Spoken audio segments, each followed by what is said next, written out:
getting pulled into a past life you had during World War II. Okay.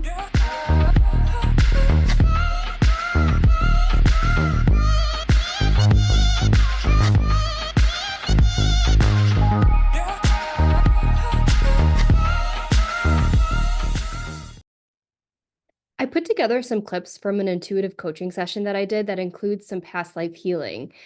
I know I throw these words out there, but sometimes people don't really know what it means, what it looks like, and necessarily what they can get out of them. So I wanted to just lay it out for you to see how you can get a little bit deeper information when using things like intuition, channel work, past life healing to really get clarity on who you are, really at a deep soul level, and how to start reaching your goals and solving your problems through means of consciousness expansion, spiritual development, and also being able to apply the practical. My name's Mackenzie. I'm a certified hypnotherapist and a past life healer and the founder of My Soul Alchemy. So let's get started. So this particular client, her name is Alex. She came to me because she's a senior marketing manager and she just knows that she just has this untapped potential and isn't quite sure where to put it or really where to go. Now, she said she is financially successful, but she really is ready to just do something a little bit more with herself, not necessarily meaning that she has to leave her job or, start something on her own, but she really wants to start exploring herself on a deep soul level where she can make more impactful intuitive decisions, whether it's in the workplace, personally, and just have some level of influence on the world around her. Because I think that really is a driving force for so many people is that they really don't want to leave their life feeling like they kind of did nothing, right? We all want to have some level of impact. So I'm just going to take you through these, again, just different scenes. I'm not going to show you the whole healing session because otherwise that would get kind of boring. That would get kind of boring.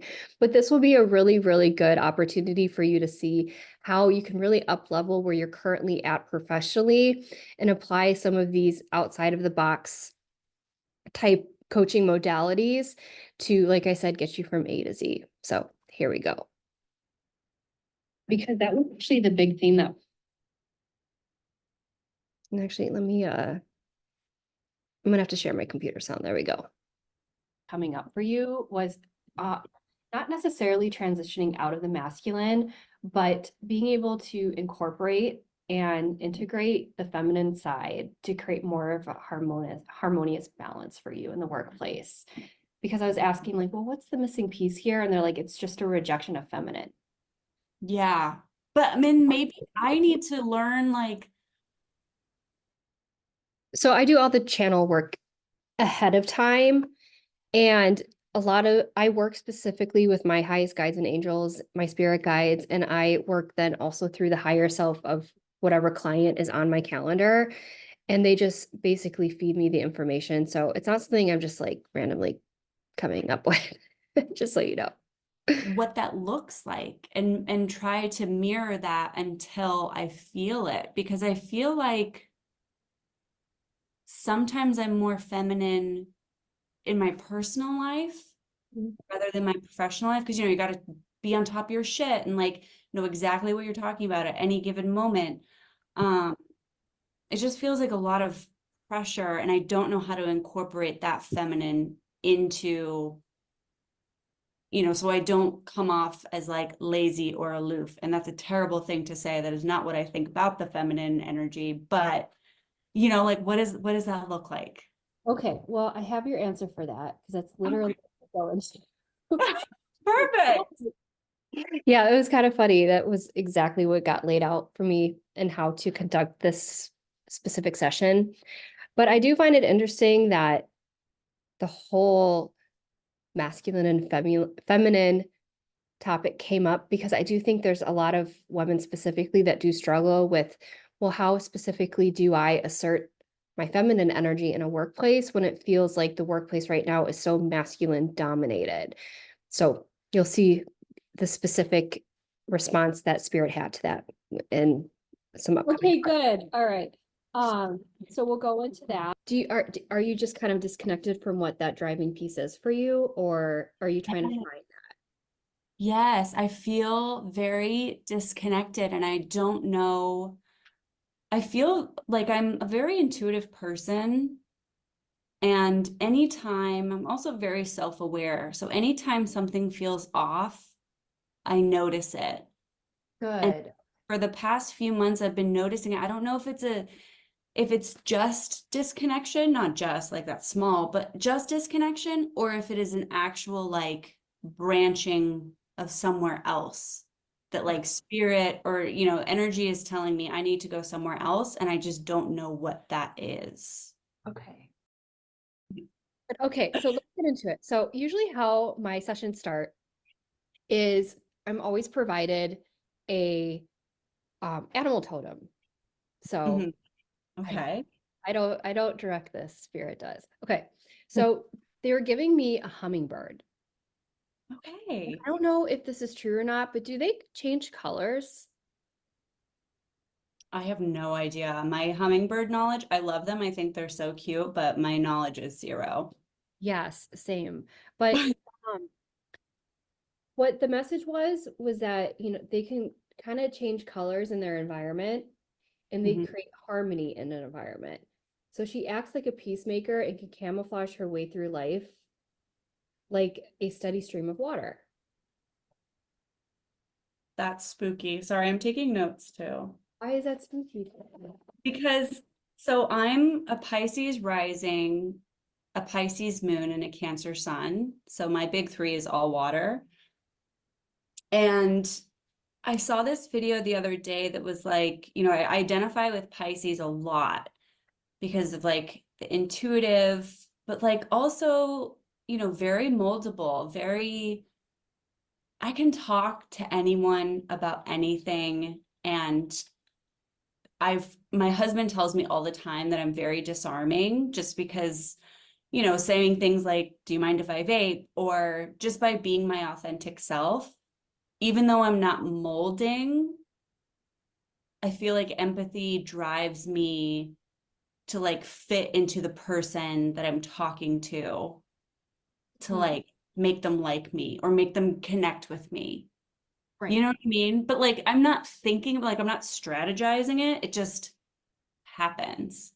So I feel Okay. like that resonates a lot, especially with like changing color and like I imagine a hummingbird like flitting place to place and kind of getting distracted and then going over here and then coming back. Like I feel like that's me right now to a T. Right. And just so you know, I put out this TikTok asking if anyone would want a free session so I could record it and show people. So I don't know these people at all. They just submitted their name, like what they do and what they're looking for. And then, like I said, the information just flows through. But a lot of the type of information that comes through these type of sessions is not so much what you would think. They're really coming in from the energetic and spiritual aspect of things of what to transition, how to evolve, because a lot of people that end up on my calendar aren't looking to just make that one next big goal. They're really looking to develop themselves into something much bigger. They're in for the long-term gain, right? So the question is, how do I shift? How do I transform? And so a lot of symbology will come in through these sessions, and a lot of things get planted oftentimes where I don't even like really know what to do with it or why. But spirit is so profoundly intelligent. They know exactly what to say, what images to drop, because they know specifically how that person, specifically that client, is going to um, interpret that information. And oftentimes, because I've been doing this type of work forever, where I work with other intuitives and do a lot of Akashic record channeling. Sometimes there are things that get dropped in these sessions that mean nothing. And then all of a sudden, like a year down the road, something happens, and you're like, wait a second. And I look at my notes and I'm like, oh my gosh, that was totally planted a year ago. And now I know what to do with it now. So I just wanted to point that out. And what's her biggest challenge and block right now? She's scared. Oh, yeah, here we go. She's scared of standing out, light worker. Yeah.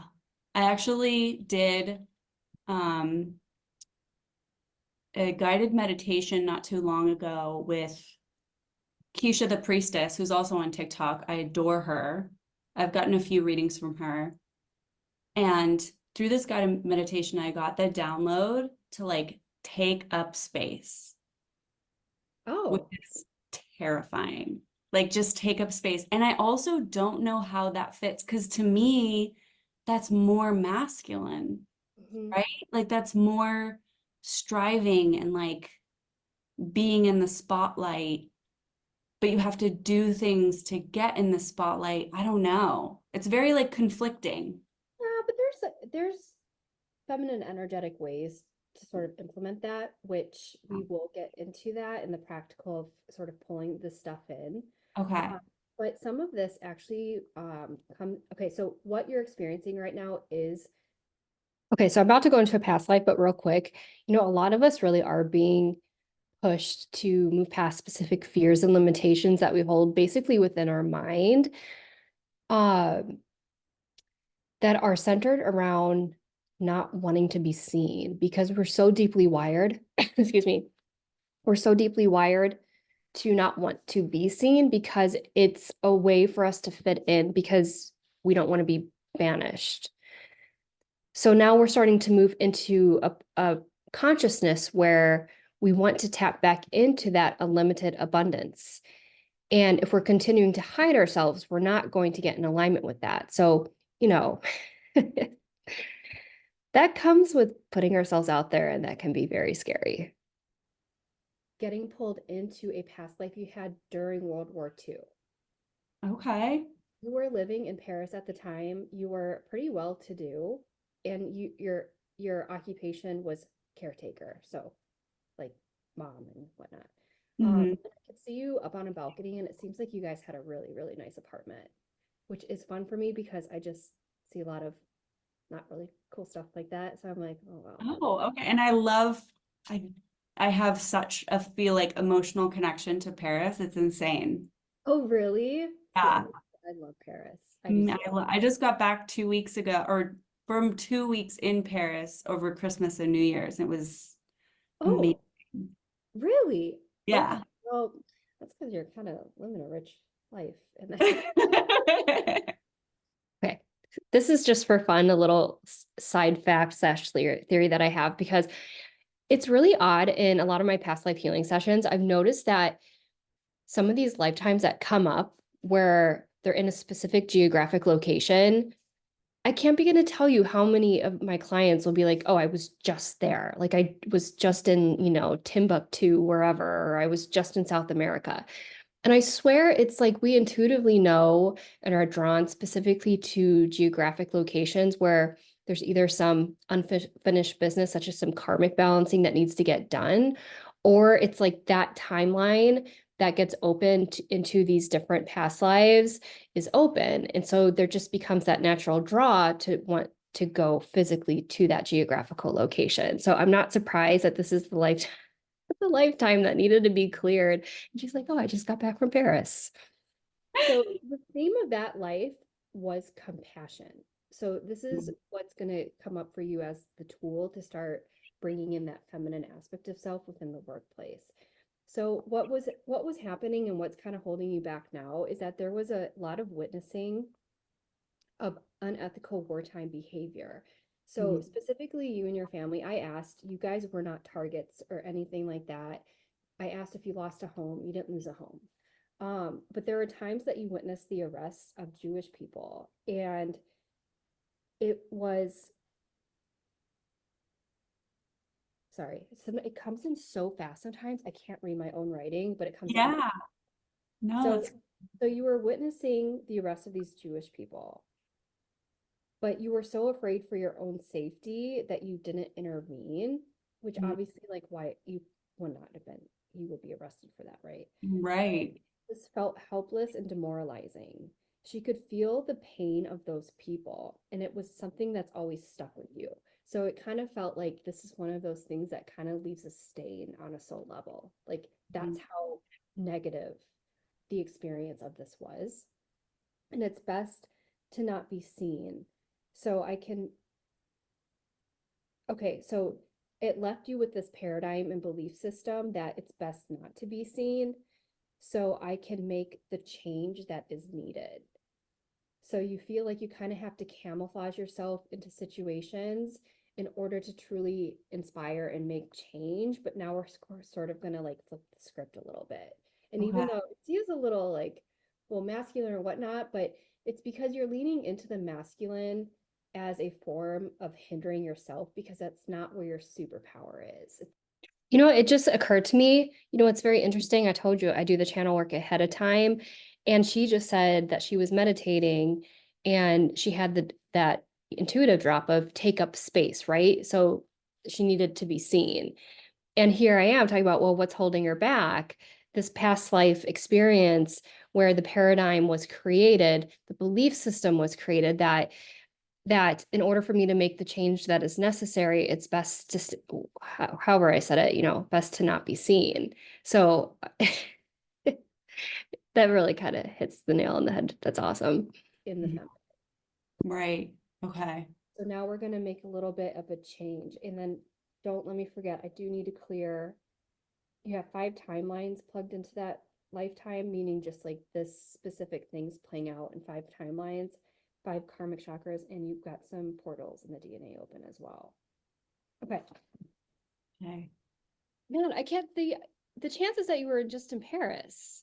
I know. That's what I'm saying. So I asked, how can she use compassion in the workplace? So compassion is a deep form of listening. It's listening to the emotions, the energy, the pain, and really understanding what's going inside of somebody. How is this pain being translated in the workplace? It comes off or it gets manifested as lack of motivation, resentment, and distraction. So allow that pain to surface. Okay, do you manage people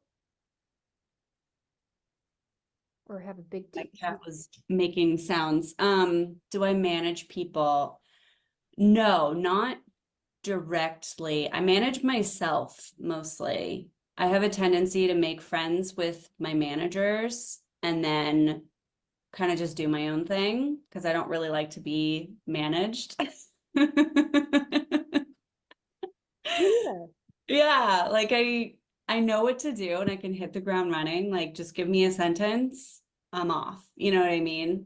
So, yeah, maybe that's how that would tie in. But I don't manage anyone directly, no. Okay. Because I don't know if this will get guided. I thought maybe you were managing a team or something, but maybe this is something you can apply to even just like coworkers or a team or something. But Mhm. what was being shared was, okay, so when other people, like when you're observing other people in a workplace, okay, kind of give them some space to allow their pain to surface. So you just kind of have to listen to them. Like, don't let them like spew their shit on you, but like, you know, when they're kind of starting to express maybe a little concern, I think you have a way of being able to sort of like really get underneath the surface of what's actually there. That is me to a T. I'm always asking questions. I'm like, I call myself the personality hire, obviously not at work, but I very much am like team oriented, community oriented, like let's lift each other up and, we are all a united front and just trying to like bond everybody and make people feel good while also being compassionate towards them and listening. I feel like people tell me a lot of personal stuff. Okay. Yeah. So I guess you're already doing this, but you're holding space for them to kind of bring that up. Yeah. Um, You know, I just want to point out real quick, and I'm not sure if I saved in the edits here me talking to Alexs about how this all works, and she understood it, but this is what I'm talking about when I say that we have to start getting out of our conscious minds in order to make decisions when it comes to like the next steps, where we want to go, who we want to be, because we all talk about how we want to live in our purpose or we want to reach our highest human potential. Well, that sometimes means us doing things that does not make any logical sense, because this is about energetic and spiritual embodiment of the higher self, of the pure self, the higher creative self. So there is an energetic, basically, transmutation that's happening when you start dismantling the illusions of self. So for example, Alexs is saying that, she shows up to work and she operates in the masculine. And we want to take that and transition her into operating from more of a place that's feminine, because that's where her superpower is. So now, Spirit was sharing with me that compassion is one of her, just soulful superpowers.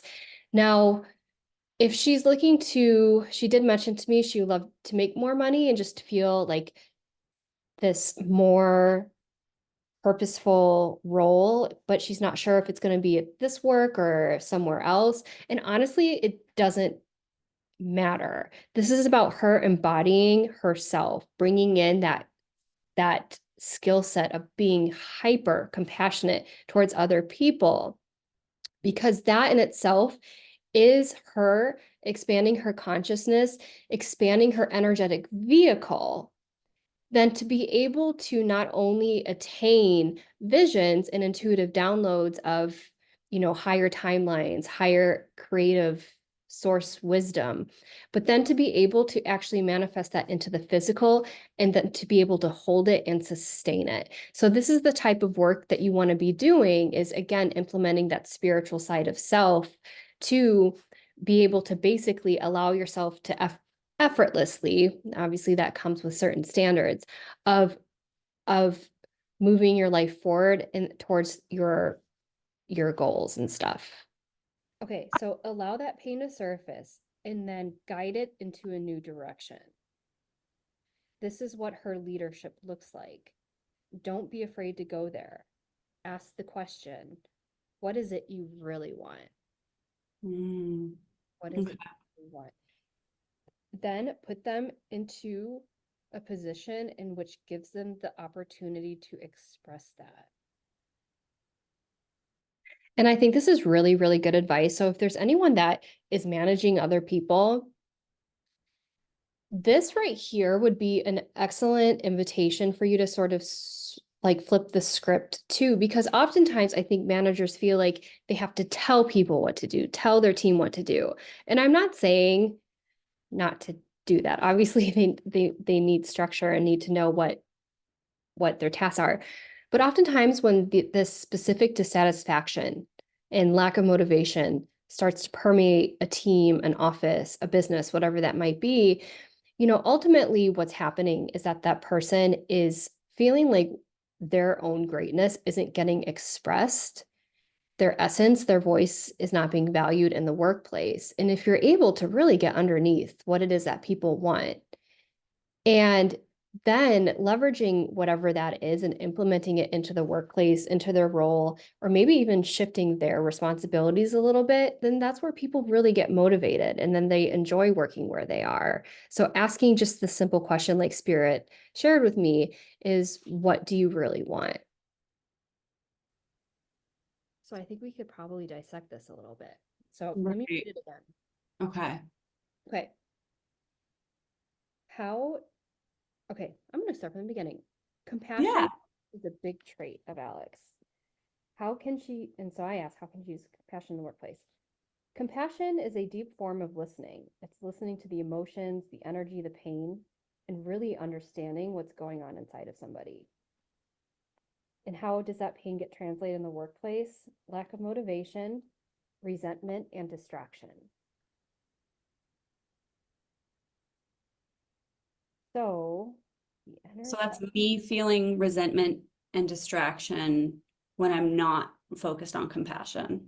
No. So what they're saying is like, okay, so within a workplace, when someone is feeling like a deep level of pain, or not even Hmm.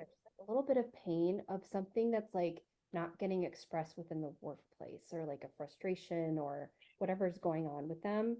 Okay, so Hmm. the way that I'm interpreting this, and there could be many ways to interpret this, is okay. when people are kind of feeling like that pain isn't being heard, how is Yeah. it showing up to work? Like, this is when you see people and like a bunch of employees feeling like unmotivated, resentful, maybe towards the company or the mission or whatever it might be, their their like manager, Hmm. or they're like highly distracted. It's kind of like that. It's like because the pain isn't, it needs some place to go. Yeah. It's not getting heard, so it's just kind of manifesting into these dysfunctional workplace habits. So your superpower would be understanding what that pain is and being able to shift it. Yeah. Okay. I feel like I do that a lot at work and try to like, not like toxic positivity, but like try to steer towards, because there's a lot of people, like everyone's really frustrated at my job currently. And I really try to listen, but at the same time, I feel that negativity and I just want to reject it. Like I find myself, since I am very open and I am very empathetic, but at the same time, I find myself getting really annoyed when people keep telling the same story over and over again. So, Yeah, and it's just like you can change your story. You know what I mean? Like, I don't know. right. And I think that's where you can come in and sort of help them change the story. Yeah. Because underneath everyone's pain, it's like, well, what is it? Like, why is that so painful? And it might Mm-hmm. be something as simple as someone just being like, I just want to feel like what I'm saying is valuable here. Yeah. That's it. And it's like, well, why don't you go talk to this person? I don't know. Kind of wherever you want to direct them. But Yeah, no, I like how that branches off, but and maybe that is too, like I just want to be seen and feel seen. I just don't want to take the steps to do that. But by doing that for others, that's how I can be seen, maybe. I don't know. right. So there's still a little bit more. So ask the question, what is it you really want? And then put them into a position in which gives them the opportunity to express that. So I don't know. I think you'd have to use your judgment on how that would work. Would put Yeah, them I in, think by like asking them, what do you want? What's the ideal outcome of this? right. And then Yeah. this is when they went into, so we tend to separate our emotions in the workplace, but now we want to integrate them back in. And then this was big, like appropriately. Yeah. And Yeah. be mindful. Oh, so you're kind of saying this too. Be mindful of those that are unleashing versus those who are willing for proper integration. Yeah. That's hard for me to decipher. Right. That's really hard. I find myself just shutting it all off Mm. because I don't have the energy to like compartmentalize who is being real and who's just wanting to share the same story that they've been sharing. You know what I mean? You know, I didn't say this yesterday. It didn't come to my mind, but I think a lot of people have challenges discerning that as well. And then just like shutting out everyone's noise, but being able to respond to people by simply asking a question and just saying something like, are you open to feedback? And see how they respond. Probably judge a lot about whether they're identified with their complaint or if they're complaining, they don't realize it, but they're truly wanting to get somewhere and they just don't know how. I think those are two totally different things, and asking them that question could really serve as a compass for that. Right. Those that are identified with pain. Yeah, exactly. And that like warning bells go off in my brain when I get a Yeah. whiff of that. Yeah, don't even. Those aren't the No. people that you're looking to kind of quote unquote like be the leader for. Those people, Yeah, like, they just kind of have to go do their own thing. right. Yeah. And, you are a light worker, so you're picking up on all this kind of stuff and like, especially other people's emotions. And those people are so draining. Oh, And yeah. I just learned that like you can't fix people who are unwilling to fix themselves. And I So can have kindness towards them and compassion, but I've really been able to position myself where I don't feel any responsibility towards their healing or growth. that's interesting way to put that. Any responsibility towards their healing and growth. Not that I feel responsible for it, but like I do find myself,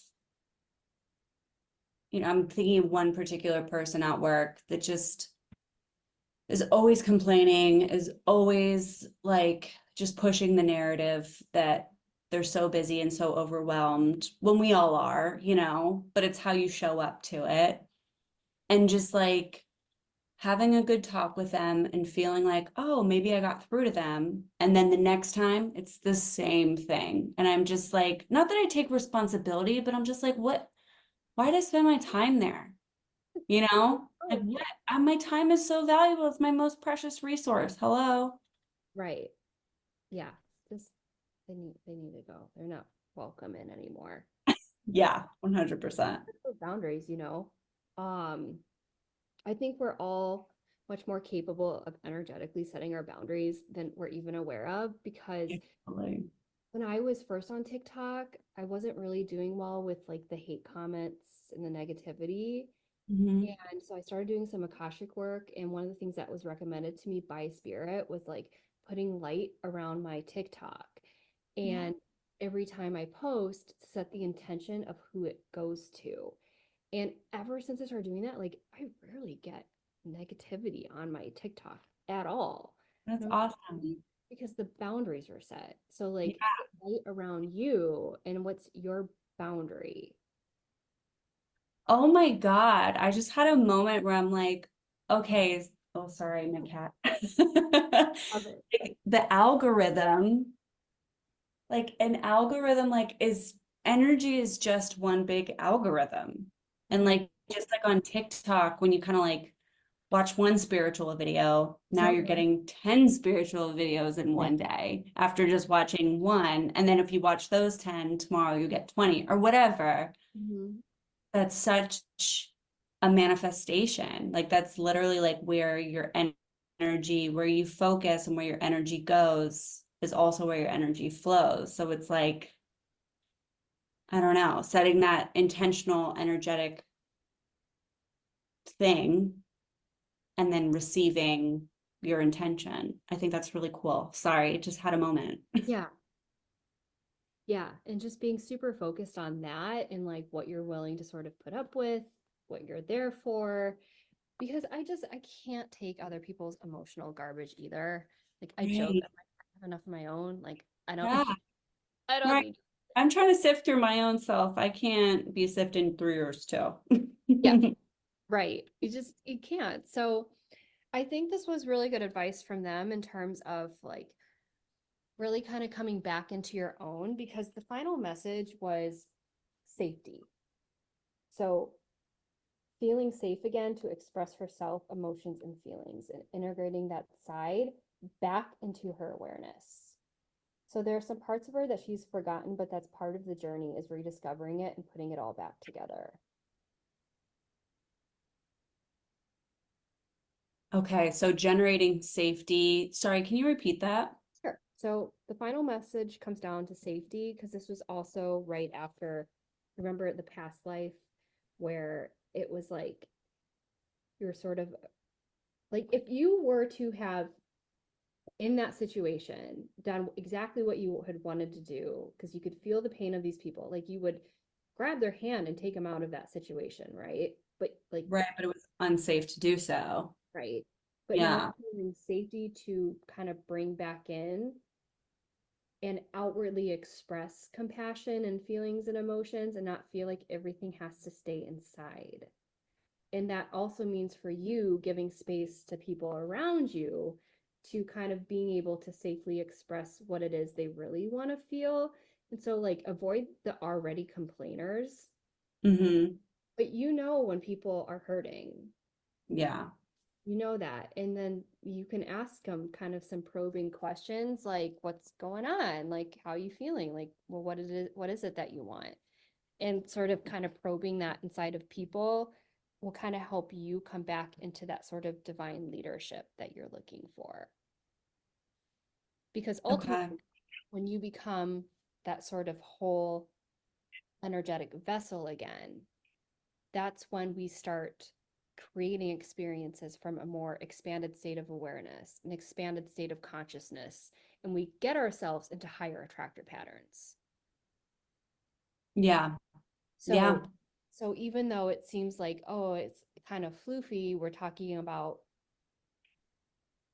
transitioning back into a state of compassion and holding the space for other people to have compassion and really understanding what it is that they want. But that literally is a superpower Yeah. because a lot of people don't have that. They can't do it.